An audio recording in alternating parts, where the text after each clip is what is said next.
Hi, welcome back to my channel. ఈరోజు కథ పెళ్లి సంతకం 6వ భాగాన్ని వినిద్దాం.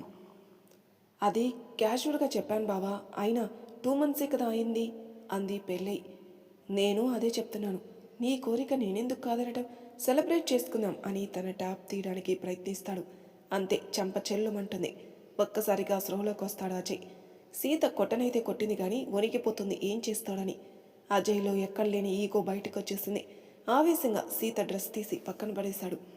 సీత అజయ్ని నెట్టి అక్కడున్న బెడ్షీట్ తనపైన కప్పుకుంటుంది. ఆయన అజయ్తో సీత ఓడిపోతుంది.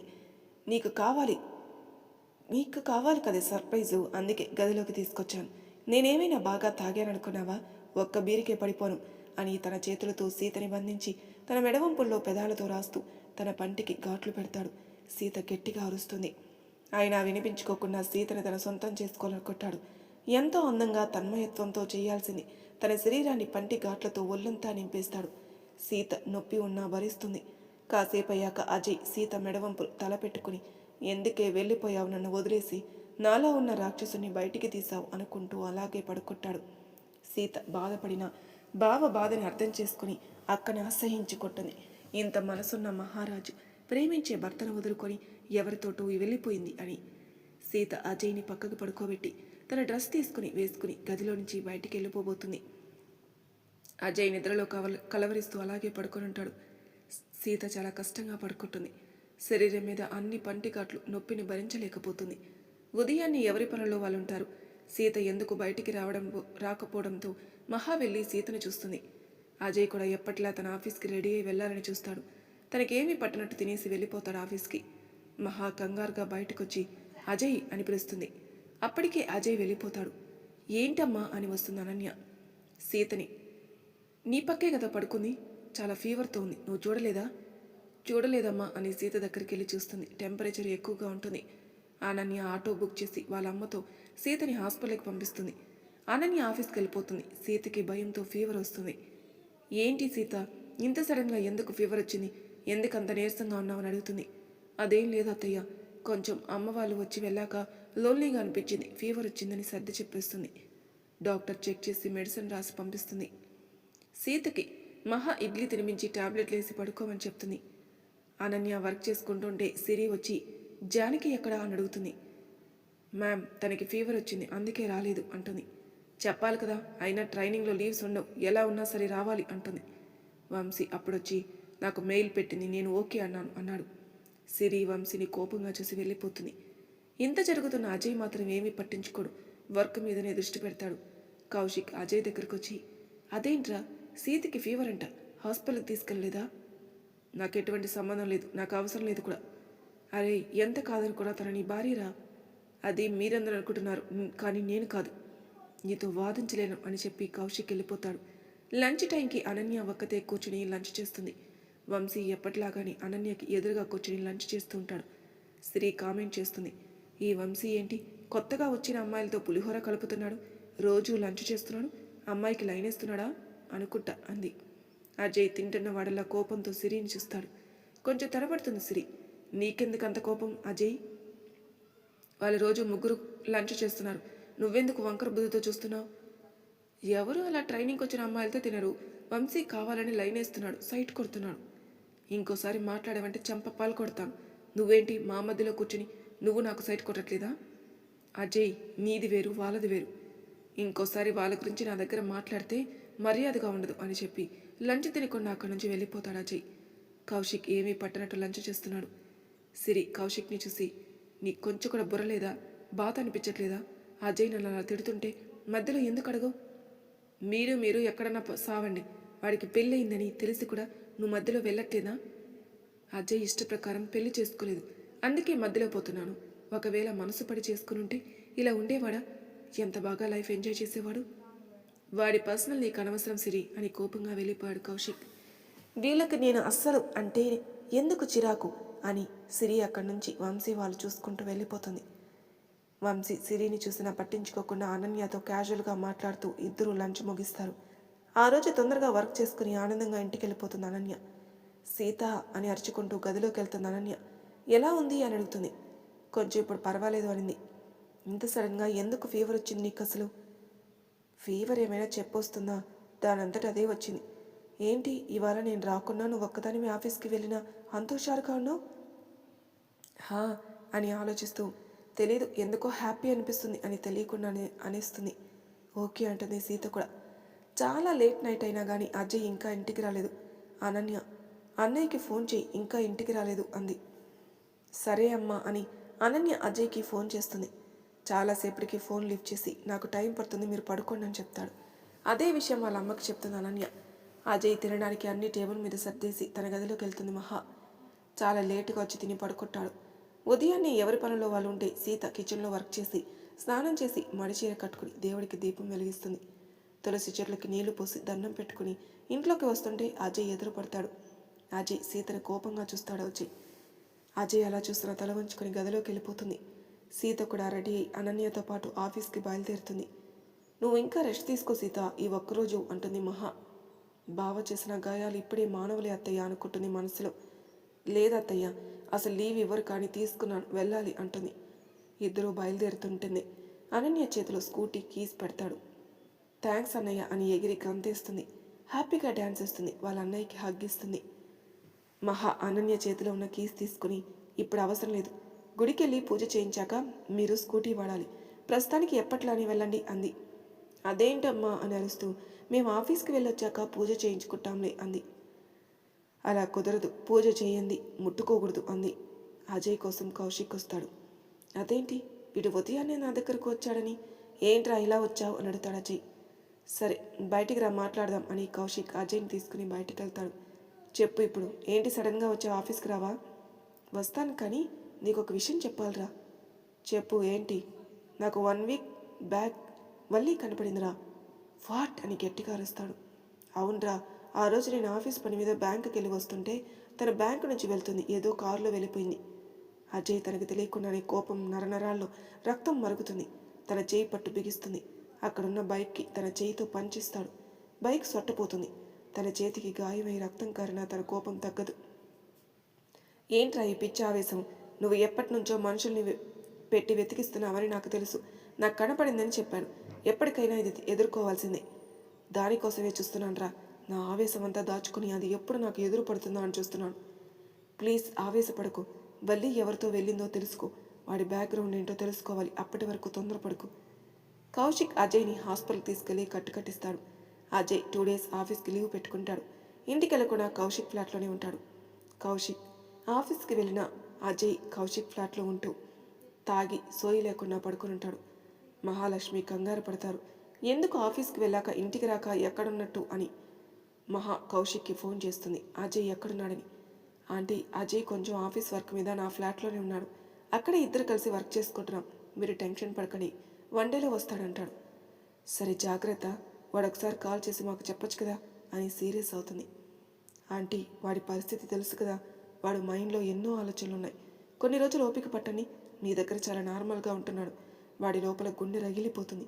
కొంచెం వాడిని అర్థం చేసుకుని నా దగ్గర ఉంచండి ఆంటీ.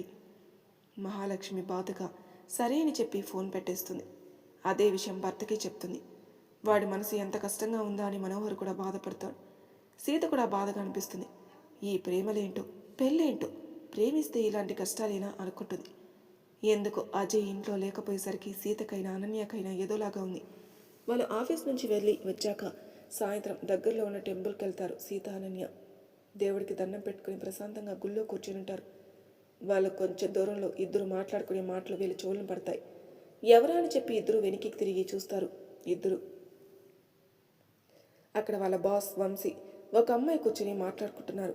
వంశీ కూడా వాళ్ళని చూసి, హాయ్ జానకి, అనన్య, ఏంటి మీరు కూడా గుడికి వచ్చారా? అవును సార్ అని చెప్పేసి నవ్వి వెళ్ళాలనుకుంటారు. అదేంటి అప్పుడే వెళ్ళిపోతున్నారు? కాసేపు కూర్చొని మాట్లాడుకుందాం. పర్లేదు సార్, మీరు మాట్లాడుకోండి, మీకు ప్రైవసీ కావాలి కదా, మేము వెళ్తాం అంటుంది అనన్య. గుడిలో ప్రైవసీ ఏంటి? గుడికి ఎందుకు వస్తారు? మెంటల్ పీస్ కోసమే వస్తారు, ప్రశాంతంగా ఉంటుందని. కూర్చోండి అని గట్టిగా కసినట్టుగా అరిచాడు. ఇద్దరు ఒకటేసారి ఉలిక్కిపడి ఏమనలేక అక్కడే కూర్చుంటారు. అనన్య, జానకి ఆ అమ్మాయిని చూస్తారు. వాళ్ళు చూసేది అర్థమై వంశీ ఆ అమ్మాయిని పరిచయం చేస్తాడు. తను హేమ, నా క్లాస్మేట్.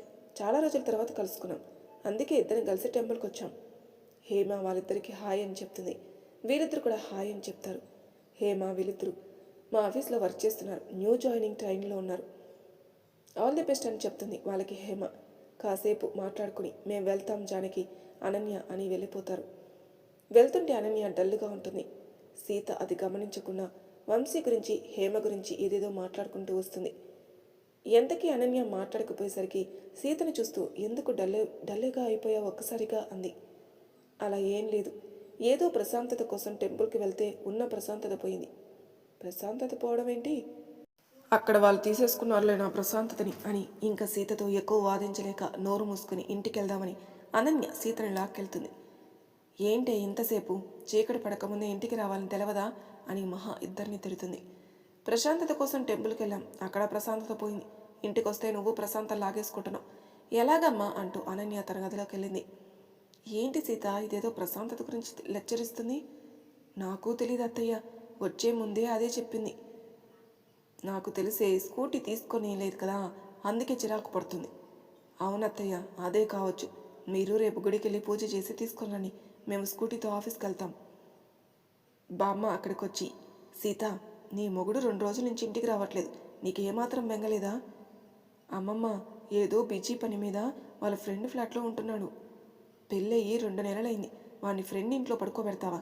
చూసేవాళ్ళు ఏమనుకుంటారే? అవును పాపం, నేనే తీసుకెళ్ళి వాళ్ళ ఫ్రెండ్ ఫ్లాట్లో వదులుతున్నాను.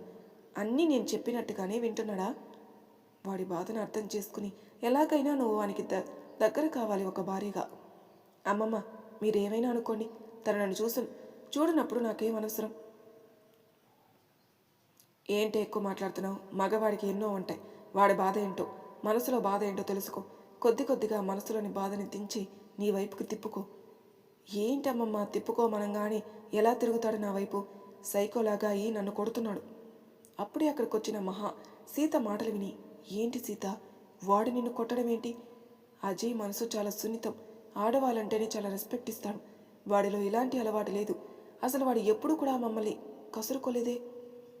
అమ్మ దగ్గర, నాన్నమ్మ దగ్గర, చెల్లి దగ్గర, అందరి దగ్గర బాగానే ఉంటున్నాడు. నన్ను చూస్తేనే ఏకి పరేస్తున్నాడు. నిజం చెప్పవే, నీ మీద చేయి చేసుకున్నాడా? మొన్న చేసుకున్నాడు అత్తయ్య అని తలదించుకుంటుంది. మొన్న అంటే ఎప్పుడు? అదే అత్తయ్య, స్కూటీ విషయం వచ్చినప్పుడు నేను క్యాజువల్గా అడిగాను, నాన్న డబ్బులు ఇచ్చాడా అని అనన్యతో. అది విని కొట్టాడు. నీకు డబ్బుల విషయం అవసరమా? వాడి పొజిషన్ ఏంటో ఒకసారి ఆలోచించు. వాడి వైపు నుంచి నువ్వు ఆలోచించావా? డబ్బుల విషయం ఎందుకు ఎత్తావు మరి అని మహా తిట్టేసి తన గదిలోకి వెళ్తుంది. చూడమ్మమ్మ, అత్తయ్య కూడా నన్నే తిడుతుంది. నిన్ను అలాగే తిట్టాలి. పెళ్ళి 2 నెలలైంది, చదువు అన్నావు, జాబ్ చేస్తున్నావు, వాడి గురించి పట్టించుకోవట్లేదు. అలా అంటారేంటమ్మమ్మ? చదువుతూనే కదా జాబ్ వచ్చింది, అదే కంటిన్యూ చేస్తున్నాను. నువ్వు అలాగే ఉండు, ఇంకొకరు వాడి జీవితంలోకి వస్తారు. ఇంకెవరు వస్తారు? ఇంకొకరు తన జీవితంలోకి. ఆ సైకోని ఎవరు భరించలేరు, నేను తప్ప. అజయ్ మాత్రం సీరియస్గా ఇంటికి వస్తున్నాడు, పోతున్నాడు. ఎవరితో మాట్లాడుకున్నా ఆఫీస్కి వెళ్తున్నాడు, వస్తున్నాడు. ఎవరు పలకరించినా మాట్లాడట్లేదు. ఇంకా కఠినంగా తయారయ్యాడు. వీకెండ్ వచ్చినా కానీ ఇంట్లో ఉండట్లేదు, బిజీగా తిరుగుతున్నాడు. అలా 10 రోజులు గడుస్తాయి. మనోహర్ ఒకరోజు అజయ్ని పిలిచి, రోజుకి ఎందుకు ఇలా తయారైపోతున్నావు? ఇంకా మూర్ఖుల్లాగా అయిపోతున్నావు. పాత జ్ఞాపకాలు తీసేయలేవా? కొత్త జీవితం మొదలు పెట్టవా అన్నాడు. ఎలా తీసేస్తారు పాత జ్ఞాపకాల్ని? అంత ఈజీగా మర్చిపోగలమా అన్నాడు. నీలాగా చాలామంది ఉన్నారు, దాన్నే పట్టుకుని వేలాడరు. జీవితం ముందుకెళ్లాల్సింది. మనకంటూ ఒక లైఫ్ ఉంటుంది. మన కోసం కూడా చూసేవాళ్ళు జీవితంలో ఉన్నారు. ఆ అమ్మాయి నీకు కరెక్ట్ కాదేమో. కరెక్ట్ కానప్పుడు దేవుడే ఎందుకు కలపాలి? దేవుణ్ణి ఎందుకు అంటున్నావు? నీ తప్పు లేదా? నీ మనసుకి నచ్చగానే తిరిగేశారు, పెళ్ళన్నారు. కానీ ఆ అమ్మాయిలో క్వాలిటీస్ ఏంటి? నాకు కరెక్ట్గా సరిపోతుందా? నా జీవిత ప్రయాణంలో నాకు తోడుంటుందా? నేను తను అర్థం చేసుకుంటానా? నన్ను తను అర్థం చేసుకుంటుందా? ఇవన్నీ ఆలోచించరు. ప్రేమ పుట్టగానే పరిగెడతారు. ప్రేమ అలాగే ఉంటుంది నాన్న. ఫస్ట్ మత్తులో ఉంటాం, అది దూరం అయితే ఆ మత్తు దిగి ఒక యమపాసంగా తయారవుతుంది. ఎవరు ప్రేమలో ఉన్నప్పుడు మనకు కరెక్ట్ కాదా అని ఆలోచించరు. ఎప్పుడెప్పుడు కలుస్తామా, మాట్లాడుకుందామని మనసు చెప్తుంది. అదే చెప్తున్నాను, నీకు కరెక్ట్ కాదు కాబట్టి ఆమె వెళ్ళిపోయింది. నువ్వు ఆమెకు కరెక్ట్ కాదేమో, అందుకే ఆ టైంలో వెళ్ళిపోయిందేమో. నేను తనకు కరెక్ట్ కాదన్నప్పుడు 3 సంవత్సరాలు టైం పడుతుందా? 2-3 నెలలు నా బిహేవియర్ ఏందో తెలుసుకోవచ్చు కదా. అయినా తనను నా మరదలు, చిన్నప్పటి నుంచి చూసింది నేనేంటో. అరే, ఎవరు చిన్నప్పటి నుంచి చూసినా ప్రేమ అని పుట్టినాక ఎప్పుడు ప్రేమ ఒకేలా ఉండదురా. నీ మీద ఉన్నట్టే ఇంకొకరి మీద ప్రేమ మారిందేమో. నీకంటే ఎక్కువ అతనేమిచ్చాడు, ఇంకా ఎక్కువ ప్రేమించాడేమో, అందుకే అతని మీదకు మారిందేమో. ఎందుకు నన్ను ఇన్సల్ట్ చేస్తున్నాను? దానికి నేను ఎంత ప్రేమ చూపించానో తెలుసా? నాకంటే అతనికి డబ్బు ఉండొచ్చు, అంతేగాని నా ప్రేమ ఎప్పటికీ తగ్గదు కాదు. నీ ప్రేమ తక్కువ చేసి మాట్లాడేదిరా. నీ ప్రేమని అది అర్థం చేసుకోలేదు. డబ్బుతో చూపించిందేమో నీ ప్రేమని. ప్లీజ్ నాన్న, నాకు నీతో ఆర్గ్యుమెంట్ చేసే టైం లేదు. నేను ఇన్ని రోజులు కూడా నీతో ఆర్గ్యుమెంట్ చేయలేదురా, నిన్ను అడగలేదు. కానీ నువ్వు రోజు రోజుకి ఒక మొండివాడిగా తయారైపోతున్నావు. నీకు ఒక జీవితం ఉంది. నీ జీవితంలోకి ఒక అమ్మాయి వచ్చింది. నువ్వు ఆలోచించాలి. ఆ అమ్మాయిని మీరు తీసుకొచ్చారు, నేను కాదు అన్నాడు. నేను ఒక తండ్రిగా తీసుకొచ్చాను అమ్మాయిని. ఫస్ట్ నుంచి మీకు ఏం కావాలో అన్నీ నేనే సమకూర్చాను. పెళ్లి వయసు వరకు మీరు ఏదంటే అది ఇచ్చాను. నేనేది చెప్పినా మీరు విన్నారు.